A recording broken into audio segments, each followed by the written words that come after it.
신명기 9장 13절에서 29절 말씀입니다. 여호와께서 또 내게 말씀하여 이르시되 내가 이 백성을 보았노라. 보라, 이는 목이 곧은 백성이니라. 9장에서는 모세가 십계명을 받아올 때 우상을 만든 이야기를 하고 있습니다. 모세가 40일 금식하고 십계명이 쓰인 두 돌판을 들고 내려올 때 그 밑에서는 40일 사이에 벌써 그 아론이 금부치를 모아가지고 금송아지를 만들어 버린 사건입니다.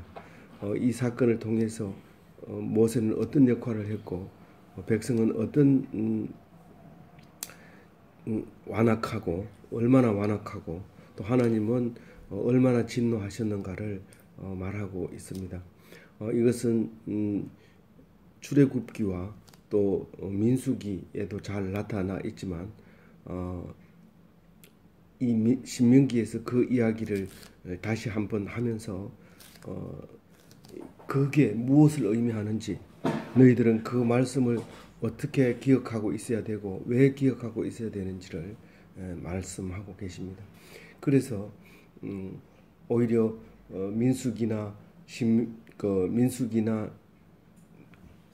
출애굽기를 모르더라도 어디 꼭 신명기를 읽어야 되는 이유는 무슨 사용법이나 뭐 이런 것을 모르더라도 이 신신당부하는 그 말만 잘 들으면 자기가 잘 모르는 부분도 중요한 것은 당부하는 말이 그게 더 중요하다는 거죠. 자기가 잘 안다고 하는 것보다는 오히려 차라리 신명기 말만 잘 들어도 하나님께서 잘했다 칭찬받을 수 있을 거라고 생각이 되집니다. 오늘 모세가 십계명을 받아가지고 들고 내려오는데 40일째 돼서 하나님이 빨리 내려가라. 빨리, 지금 에머전시 상태다. 지금 골든 타임이다. 지금 가서 늦게 내려가면 이제는 완전히 하나님 백성이 안 되고 우상 섬기는 그 가나안 백성하고 동일하게 된다. 그 모압 평지에 가보면 그 모압 평지에서 요단강을 바라보면 요단강 건너서는 이제 가나안 땅이 요단 서편 가나안 땅이 되고 그 아래는 사해가 흐르고 그 평지에서 진을 쳐놓고 막사를 지어놓고 천막을 쳐놓고 있는 그 이스라엘 백성들이 시내산을 올려다 보면 이 모세는 올라가서 안 내려올 것 같은 그런 기분이 드는 거죠. 그럴 때 빨리 내려가라 이렇게 얘기하면 이 백성들이 빨리 안 내려가면 지금 이제는 모압 사람들하고 똑같은 그런 우상 섬기는 사람이 돼버리니까 빨리 가라고 얘기를 합니다. 그래서 내려가서 보니까 벌써 금송아지를 만들어서 우상을 섬기고 있는 모습을 보게 됩니다. 그래서 이제 그 두 돌판 들고 온 것을 그 산 아래로 집어 던져버립니다. 그래서 그게 이제 완전히 부서져 버리는 사건인데요. 이 9장 7절에 보면 거기서부터 늘 목이 곧은 백성이라고 얘기합니다. 출애굽 때부터 목이 곧은 백성이라고 그래요. 사실은 이 말씀은 아담이 죄를 지었을 때부터 너보상까지가 전부 목이 곧은 백성이었다는 거죠. 이 종합적인 판단. 이 백성은 이제 버릴 만한 백성이다. 그런 말을 하고 있습니다. 그래서 14절에 보면 내가 이스라엘을 없애겠다 그렇게 합니다. 나를 막지 말라. 내가 그들을 멸하여 그들의 이름을 천하에서 없애고 너를 그보다 강대한 나라가 되게 하리라 하시기로. 하나님이 이스라엘 백성을 다 없애버리고 그리고 너를 갖다가 내 백성 만들겠다. 너 하나밖에 없다. 이 이스라엘 백성 250만 명 중에서 진짜 하나님 백성은 너 하나밖에 없다. 이런 얘기를 합니다. 사실은 이게 이제 예수님만 무죄하고 나머지 모든 사람은 죄를 지은 거나 마찬가지의 의미의 말을 하게 됩니다. 예수님은 이제 모세는 예수님의 예표로 왔기 때문에 그런 거죠. 그래서 내 뜻을 막지 말라. 그대로 두어라. 내가 그들을 멸하고 말겠다. 그리고 그 이름 자체를 없애버리겠다. 이스라엘이라는 그 나라는 없애고 이제 모세라는 나라를 내가 만들겠다. 이제 그렇게 그것도 강대한 나라를 만들겠다. 이제 그런 얘기를 하게 됩니다. 그 십계명을 받아오는 동안만큼은 모세가 선했다는 거죠. 그 40일 동안 그 이스라엘 백성은 우상을 섬겼다는 것이죠. 그래서 하나님이 마음에 합당한 모세였다. 그러면서 이것을 생각하면서 뭘 생각할 수 있었느냐 하면 이 다윗도 하나님 마음에 들었다는 거예요. 내 눈에 합당한 사람이다라고 얘기를 여러 번 하게 되거든요. 그래서 다윗의 후손으로 예수님이 올 거다라는 우리 예견을 할 수 있었던 겁니다. 그래서 오늘 그 너희들 중에 모세와 같은 그런 사람 하나를 보내줄 테니까 너희들은 그것을 믿으라 이렇게 했을 때 다윗의 후손으로 온 예수님을 생각하게 되었던 것이죠. 그런데 15절에 보면 돌이켜 내려올 때 내가 돌이켜 산에서 내려올 때 그러니까 이제 다 써서 일어서서 그 방향으로 아니고 반대 방향으로 내려오려고 할 때 이런 말이죠. 다 끝났을 때 산에는 불이 붙었고 언약의 두 돌판은 내 손에 있었느니라. 그냥 황량한 산에서 그냥 그 돌을 들고 내려온 하찮은 게 아니라 지금 빵빠레가 울리고 빛이 나고 그렇게 그 엄청난 배경을 가지고 이 돌판을 들고 내려온 모습을 우리가 볼 수 있습니다. 산에는 불이 붙었고 이 말은 하나님은 거기 계시고 이런 말일 수 있습니다. 그리고 나는 그 하나님의 말씀만 들고 내려왔다 그런 말입니다. 이 모든 것은 말씀으로 이루어져 있는데 그러나 그것을 후손들은 그 말을 시간적인 시간을 포함하고 있는 게 말이기 때문에 시간이 지나면 사라져 버리는 말을 이것을 시간이 지나도 붙잡아 줄 수 있는 게 말씀이거든요. 그래서 말씀이 살아있게 되는데 우리는 살아있지만 우리에게 한 약속은 우리가 죽으면 없어질 것 같지만 말씀이라고 하는 이 매체를 통해서 영원히 안 죽고 그대로 보존되어 있는 것은 우리가 그만큼 말씀이 귀하고 중하다는 거죠. 그러니까 모세가 이 두 돌판을 들고 내려온다는 것은 제일 첫 번째 쓴 말씀이죠. 글로 표현되어 있는 제일 첫 번째 말씀. 이 말씀을 우리는 아주 중요하게 여기게 되는 거죠. 말로 아무리 해도 시간이 지나가 버리면 사라져 버리기 때문에 우리는 그것을 쉽게 잊어버리고 무시하게 됩니다. 그런데 이 돌에다 새긴 것을 이 법궤 안에 넣고 그 앞에 사람이 가면 무조건 죄인 됩니다. 죄인이 되는데 죽어야 마땅한데 하나님께서 시온자에 앉아서 용서해 주는 것이거든요. 그럼 왜 죄를 만들어 가지고 용서해 주고 왜 그럽니까? 그게 하나님이 계신다는 것을 알게 하려고 그렇게 하는 거죠. 그래서 하나님을 알려면은 말씀을 읽어야 되는 거고 그 말씀을 읽을 때 하나님이 살아 계시는 거고 우리와 함께 하시는 거고 나는 호흡이 끊어져도 이 말씀은 영원히 남는다. 이런 이제 의미를 가지고 있게 되는 것이죠. 그런데 내가 이제 그 우상 섬기는 모습이 16절에 나오죠. 내가 본적 너희 하나님 여호와께 범죄하여 자기를 위하여 송아지를 부어 만들어서 여호와께서 명령하신 도를 빨리 떠났기로. 제일 먼저 나 외에 다른 신을 섬기지 말라. 이게 첫 번째 건데 그 말을 안 듣고 다른 신을 섬긴 거죠. 두 번째로 우상을 섬기지 마라 하는데 우상을 섬긴 거죠. 그리고 그 망령태에 이끌지 마라 하는데 그것을 이집트에서 이끌어낸 하나님이다 이러면서 절하라 그러고 그렇게 했죠. 그래서 이런 도를 하나님이 명령하신 도를 빨리 떠나서 이렇게 됐다는 거죠. 그래서 그 깨뜨려 버리는 거죠. 깨뜨리는데 내가 그 두 돌판을 내 두 손으로 들어 던져 목전에서 깨뜨렸노라. 그 신명기에 저기 그 민수기에 보면 그걸 던져 가지고 산 아래로 던졌다 이렇게 얘기를 합니다. 그리고 다시 올라갔다 그 얘기를 합니다. 18절에. 그리고 내가 전과 같이 40주 40야를 여호와 앞에 엎드려서 떡도 먹지 아니하고 물도 마시지 아니하였으니 이는 너희가 여호와의 목전에서 악을 행하여 그를 경노하게 하여 크게 죄를 지었음이라.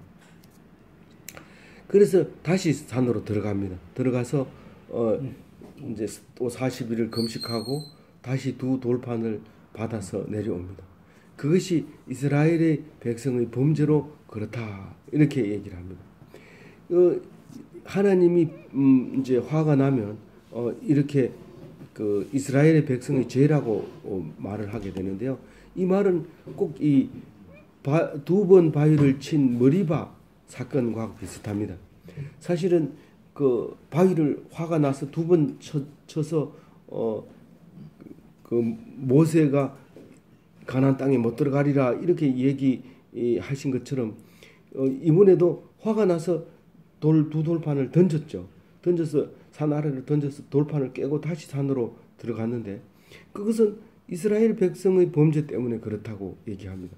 이 머리바 문제, 마사의 사건도 사실은 하나님이 마치 모세의 잘못만으로 이야기를 하고 모세를 야단치지만 사실은 나중에 모세는 너들 때문에 내가 가나안 땅 못 들어간다 이렇게 얘기합니다. 그러니까 이스라엘 백성의 범죄로 말미암아 그렇게 됐다는 얘기를 합니다.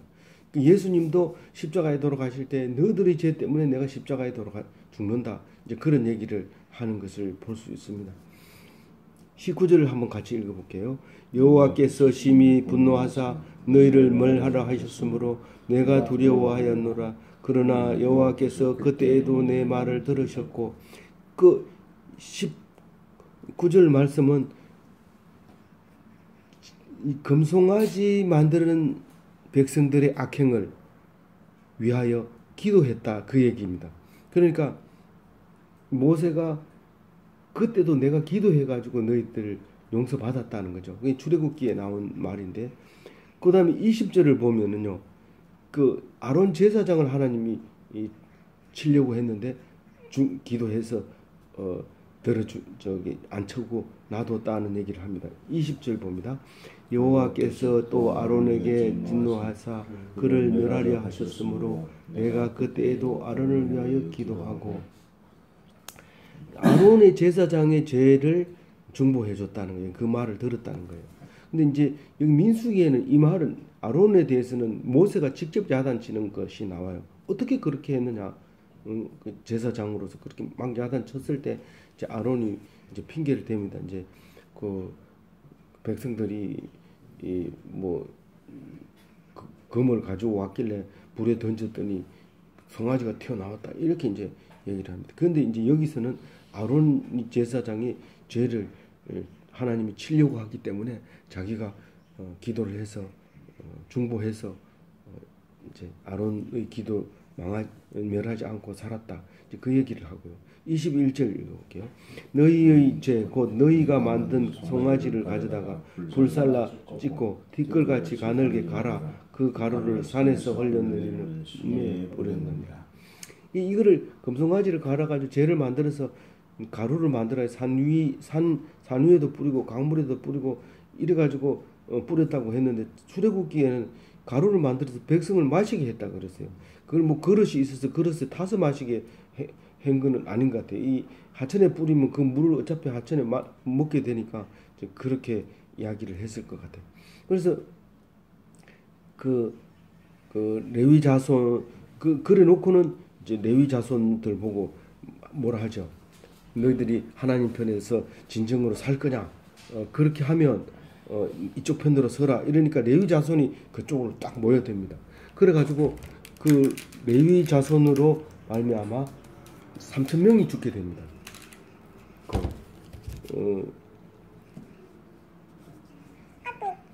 동족을 그렇게 죽이게 되는 입니다. 그리고 레위 자손은 그 죽인 걸로 말미암아 축복을 받는 그런 사건이 이제 생기게 돼요.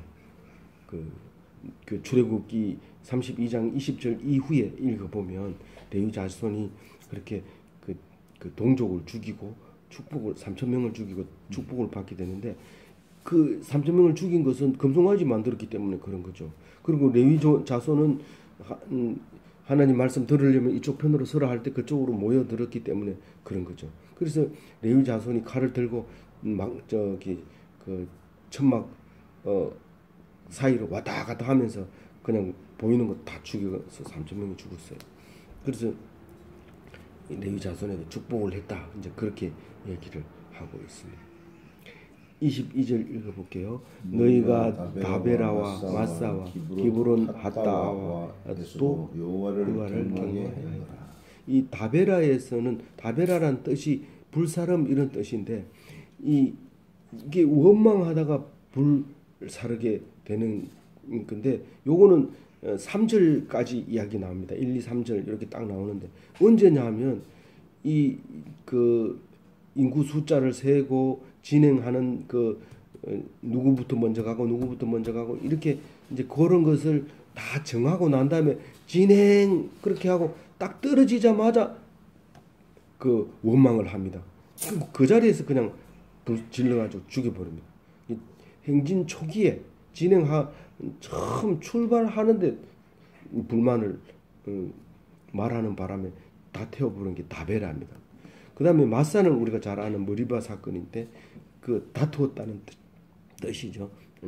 그리고 기브롯 하따 이거는 민수기에서 고기를 달라고 하니까 그 메추라기를 자고 일어나니까 1m 정도 막 쫙 이렇게 2규빗 되도록 쌓아줬어요.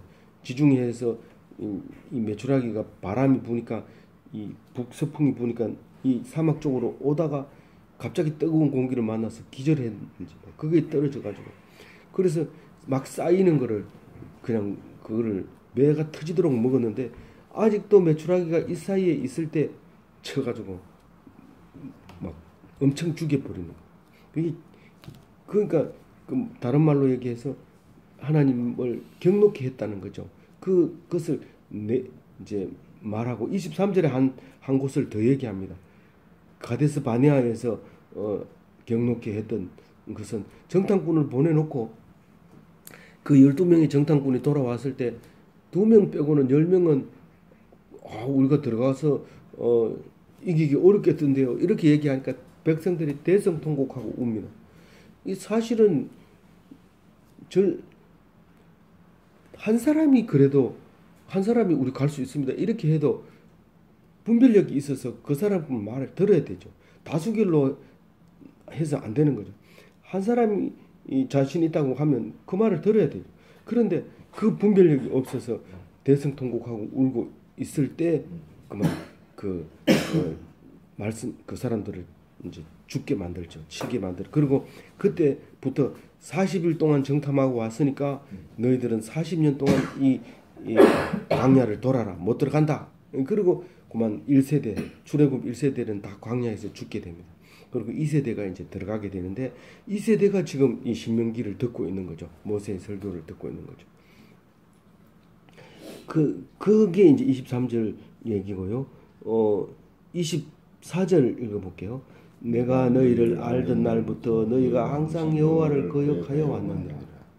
그 7절에는 애굽 땅에서 나오던 날부터 이것까지. 그게 목이 곧은 백성이라고 얘기하는. 그러니까 9장 7절이거든요. 9장 7절의 말은 아주 중요한 말이에요. 너희들은 목이 곧은 백성이다. 너희들은 없어져야 마땅한 백성이다라는 거죠. 우리가 마찬가지잖아요. 우린 죽어야 마땅한데 하나님 예수님이 오셔서 안 죽게 해주는 거잖아요. 너희들은 죽어야 마땅하다는 얘기를 여러 번 반복하고 있는 거예요. 목이 곧은 백성이다. 목이 곧은 백성이다. 라고 얘기합니다. 그런데 본격적으로 모세가 중보해주는 기도를 26절에서 29절까지 이제 중보 기도에 대해서 이제 쭉 4개의 절 속에서 모세가 중보 기도를 하는 이야기가 나옵니다. 이 모세의 기도는 마치 예수님의 겟세마네 기도처럼 그들을 위해서 내가 죽게 해달라고. 그들이 나를 죽이지만 그러나 그들을 위해서 기도하게 해달라고. 하나님이 나를 죽이는데 그 사람이 손을 빌어서 나를 죽이는데 그 사람들이 오해하지 않도록 그 사람들을 위해서 나를 죽여달라고 그렇게 기도를 겟세마네 기도를 하잖아요. 이 모세도 똑같은 기도를 40일 동안 금식하면서 기도합니다. 26절 읽어볼게요. 여호와께서 간구하여 이르시되 여호와여 주께서 그 위엄으로 속량하시고 강한 손으로 애굽에서 인도하여 내신 주의 백성 곧 주의 기업을 멸하지 마옵소서. 이건 하나님 백성을 멸하지 마소서. 이건 출애굽기 32장하고 같은 내용인데요. 하나님께서 그 위엄의 손으로 구원하신 백성 아닙니까? 그 강한 손으로 출애굽시킨 백성 아닙니까? 하나님이 백성입니다. 그런데 하나님이 영원히 이 하나님의 소유 기업입니다. 이것은 딴 사람이 소유가 될 수 없는 그런 하나님만의 소유물이 아닙니까? 사랑하는 이 기업이라는 것은 사랑하는 애장품도 이 기업이라고 절대로 남에게 줄 수 없는 목숨보다 귀하게 여기는 그게 기업인데 나중에 이제 우리들은 하나님이 우리의 기업이 되는 거죠. 그래서 자녀에게 이렇게 물려주게 되는데 물론 이제 용어는 조금 다르지만 하나님은 우리의 기업이고 우리는 하나님의 기업이고 이렇게 되는 거예요. 그래서 그 이삭과 야곱과 그 아브라함의 후손을 생각해 달라는 거죠. 그러면서 그 완악하고 악하고 죄를 지은 이 백성을 보지 말고 아브라함과 이삭과 야곱을 생각하셔서 그 얘기가 27절 얘기죠. 그리고 항상 우리가 기도할 때 28절 같은 얘기를 합니다. 저는 그 28절이 가장 우리의 기도 속에 중심이 아닌가 이렇게 생각되집니다. 정말 창피합니다. 교회 다닌다고 늘 거룩한 척하고 옷도 다른 사람하고 다르게 입고 말도 좀 다른 사람하고 쓰는 용어도 다르고 또 앉은 자리도 뭐 아무나 앉지 않고 그리고 또 뭐 어디 가서 뭘 하면 자꾸 다 이러기만 하고 이러던 내가 이렇게 돼버리면 사람들이 얼마나 욕하겠습니까? 저놈들이 유별나게 하더니 저거밖에 안 됐구나 그런 생각을 할 거 아닙니까? 그러니까 하나님 제발 좀 멸하지 말아 주십시오. 그 기도입니다. 28절 읽어볼게요. 주께서 우리를 인도하여 내신 그 땅 백성이 말하기를 여호와께서 그들에게 허락하신 땅으로 그들을 인도하여 드릴 만한 능력도 없고 그들을 미워하기도 하사 광야에서 죽이고 인도하여 내려 할까 두려워하나이다. 그러니까 애굽 사람이 나를 조롱할까 봐 두렵습니다. 약속의 땅으로 인도할 능력도 없는 그 애굽 사람들은 없는 신이다 이렇게 얘기했겠죠. 그런데 모세는 그런 말을 할 수가 없어요. 자기 입으로 우리 아버지를 보고 딴 사람이 별 볼 없는 놈이다 이렇게 말할 수는 있지만 나는 그 아버지 저 사람들이 아버지를 보고 별 볼 없는 놈입니다 이렇게 얘기하면 어떻게 이렇게 얘기하지 않고 아버지께서 참 그 인도할 능력도 없는 분이시다 이렇게 얘기하면 어떻게 해요? 이 말하는 게 굉장히 조심스럽죠. 하나님이 말씀하실 때도 그래요. 너희들의 하나님이 내가 이렇게 얘기할 때도 있지만 너희들의 하나님이 계시느니라 이렇게 얘기해요. 하나님도 그렇게 얘기해요. 우리가 성경에서는 말할 때 함부로 막 이렇게 이건 농담이지만 이러면서 얘기한다든가 이거는 그놈들을 이래가지고 나쁜 말을 쓰지를 않고 뭐 나쁜 사람한테는 나쁜 말을 쓰지만 좋은 사람한테는 좋은 말을 쓰는 거예요. 그리고 나쁘다고 해도 내가 판단하면 안 되기 때문에 될 수 있으면 안 쓰는 거죠. 그래서 그 예수님 시대 때만 해도 나가라 이런 말만 하면 공회에 가서 재판을 받아야 돼요. 그러니까 나가라는 건 바보, 야 이 바보야 이러면 공회 와가지고 딱 재판 얘가 나가라고 얘기했는데요. 이거 했느냐? 했다. 네가 판단해서 그렇게 말했기 때문에 너는 하나님 뭐를 갖다 붙여도 돼. 신성 모독죄다. 아니 니는 교만했기 때문에 하나님 무시했다. 그렇게 죄를 해가지고 재판을 받게 됩니다. 그래서 말을 할 때 굉장히 남들은 어떻게 욕하더라도 그분들이 그렇게 말해요라고 능력이 없는 하나님 여호와이시다. 백성을 미워하는 하나님이시다. 광야에서 죽이려고 이집트에서 끌어내신 분이시다. 그렇게 말하면 어떻게 합니까? 하고 이제 그렇게 기도를 합니다. 그러니까 이 말은 믿는 거죠. 하나님을 절대같이 믿는데 살려달라는 간절한 마음이죠. 우리 마음속에 이런 마음을 이제 가지고 있게 됩니다. 그래서 이 모세도 그렇게 강력하게 요청을 하고요.